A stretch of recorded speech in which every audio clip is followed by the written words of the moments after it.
Hi folks, and welcome to today's video, herniated disc pre-bed routine for reduced pain. Now, I make a lot of good content for those folks that are suffering with low back pain problems, such as sciatica nerve pain, lumbar stenosis, herniated discs, bulging discs.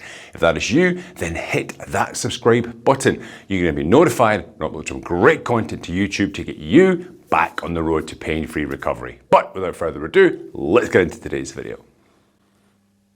So folks, today I want to work on with you guys some tips, some little exercises, stretches you can do before you get into bed to reduce morning pain, which is often quite a common affliction. Those that have got herniated bulging discs, the pain can be from the back itself, can be from sciatica.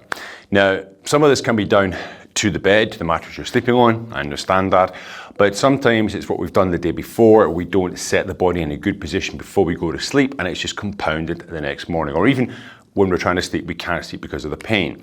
So I'm going to do some movements now that's going to help release around the hip region, do a little bit of spinal decompression, and you would do this ideally before you get into the bed. So you've brushed your teeth, got your pajamas on, whatever you sleep in, and you do these last things, and then you get into bed and make yourself into a good position. Of course, I've talked about it on a previous video, sleeping positions. That's going to pop up at the end of this one, so keep watching.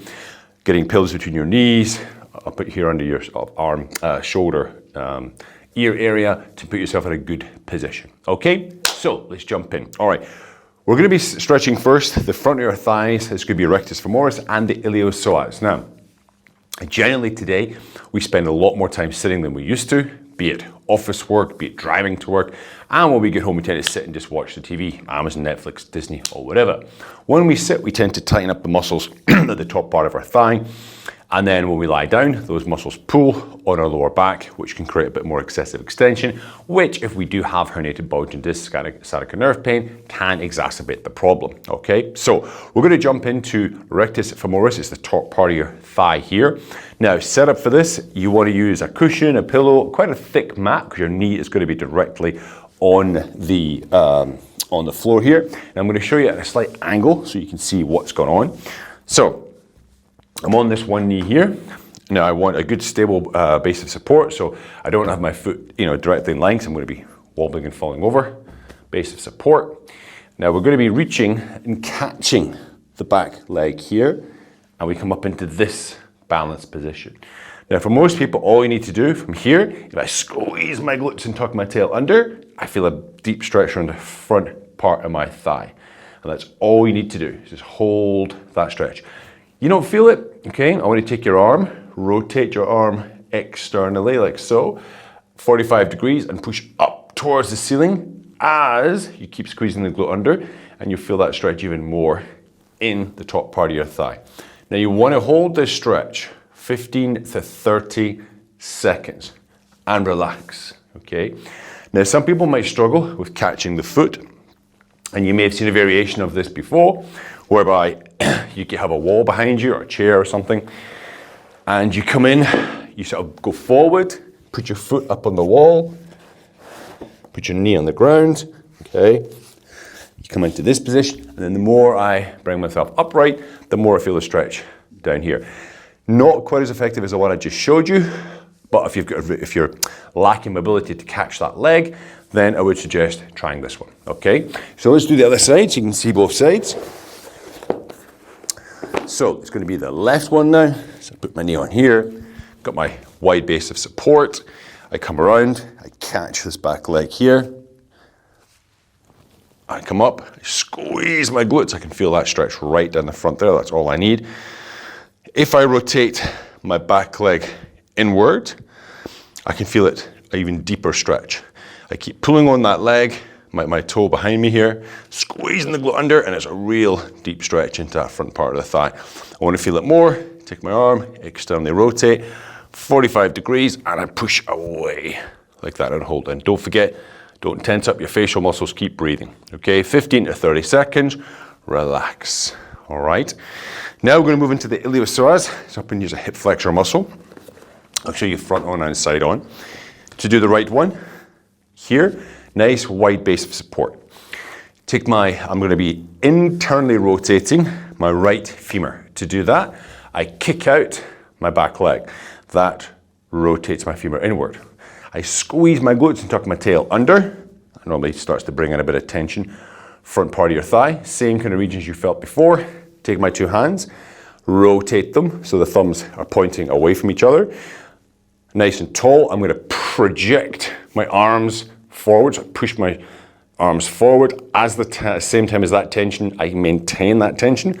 I really squeeze my glutes hard, and that will increase the tension to the front part of my hip flexors. And I'll hold that position there 15 to 30 seconds. To show you from the side, you will see that I'm on the back toes there. It's not straight. On the toe, okay? Squeeze my glutes, squeeze them. Basically doing a posterior pelvic tilt, squeeze glutes, tuck my chin in, make a nice, strong, straight, tall apex there. Project my arms forward, squeeze my glutes under, relax your shoulders down, so I'm not tensing up here. Down, push my arms forward, squeeze and hold. Other side. And again, 15 to 30 seconds. That's all we need. Now, the first time you do this, I would be stretching with about 50% power, okay? I would want to bring the stretch on so I feel it, okay? I can, oh yeah, I feel the stretch. I don't want to be really cranking it, okay? Because you will be sore. You try to stretch tissues, which are mainly water. A lot of us are not that well hydrated. You will basically create some stress and tension to the tissue, excessive tension, which will cause you pain. So the first couple of times you do this, be very careful, 50% of your power. Just bring the stretch on. Oh yeah, I feel it there, and hold that for 15 to 30. Don't bounce it, don't jerk it, okay? Controlled stretching. And if you start to feel relief from it the next morning, the night before, do 2 rounds of it, okay? So you run through all these exercises twice before you get into bed. That will really help to loosen off that tissue, okay? So, on the front part of your hip, we're going to go into the inside now, into the adductor region. So for this one, I'm going to show you again from different angles as well. I'll show you just about a 45-degree one. I'll make this a little bit wider. So again, you're going to be on your knees here. Again, you want a nice soft mat, okay? If you've got hardwood flooring, or if the floor is not that soft, even if it's carpeted, you'll want to use some sort of yoga mat or something to protect the knees. So we're here. I open my knees as wide as they can go, okay? And I'll show you from the, unfortunately, I'm going to show you my back end as well. So I open the knees as wide as I can go, and I'll show you here briefly. So you want my ankles to be in line with my knees, yeah? Ankle in line with my knees, okay? Once you've attained that, wide as you can, you bring this, you'll feel the stretch when you're in that position. Hands under your chest here, but to really bring it on, so see I'm kind of extended there, squeeze my glutes. And again, I tuck my tail under, and that will really increase the tension through the inside of my thigh, which is what we're looking for. And we hold 15 to 30 seconds. A gentle stretch, nothing too aggressive, okay? We hold, hold, hold. There we go, 15 to 20 seconds. And come out of it, relax. Perfect, okay? Now, last one we're going to do on the floor here is a simple glute stretch, which you may have seen something similar to this before. I am going to change it slightly, okay? It's also different names, but some people call it the figure 4, some people call it ankle over knee. But if we were going to do the left glute here, I'm going to show you different angles. Comes across the right knee, okay? Some people are flexible enough to reach through and grab behind the knee. Some people only one hand, so they have to put one hand on top. That is okay, okay? And some people, even just bringing to this position, they will feel tension in that left glute. I'll show you in the right, so it's easier, okay? Even just come to here, they'll feel tension. If you don't feel tension, you want to increase the tension on that right glute region. A couple of things you can do. If I'm stretching my right glute, I want to turn my right foot edge out and bring my toes back towards my knee. This puts in tension a lot of the fascia here, because these stretches are really more fascial than true muscle stretches, okay? Here, I clasp, I have a way that's comfortable for me in this position. And then instead of yanking my back off the floor, okay, I want to try to keep my tailbone on the floor. So I'm essentially pulling some tension up here at the same time as putting my tailbone on the floor, okay? And if I adjust where my right knee, if it goes towards my left knee, if it goes towards my left shoulder, towards my right shoulder, will affect, for me, when I go more towards my left shoulder, I get a deeper stretch through this glute, especially if I keep my tailbone down on the ground. And we hold, okay? And if I release my foot off here, I reduce the tension. If I, again, put the outside edges out, toes towards my knee, I increase the tension, okay? Again, 15 to 30 seconds, relax one side, carefully switch to the other side here. I rotate the foot out. The right foot here can just be relaxed, okay? Hold that tension and relax. Now the last thing you're gonna do before you get into the bed is 2 minutes of deep breathing with your legs either up on the edge of the bed here, pretend this is the bed or the wall. You're gonna pop your legs up with your knees bent like so, okay? So they're essentially like this on the wall or on the bed. I don't want them straight, especially if you've got sciatica. That could cause a problem, could exacerbate the pain. So you want to just relax them on something. I'll put my legs straight here. And then it's going to be 2 minutes of deep breathing. And those deep breaths, I want you to really expand the stomach as you breathe in. Big belly breaths and breathing out.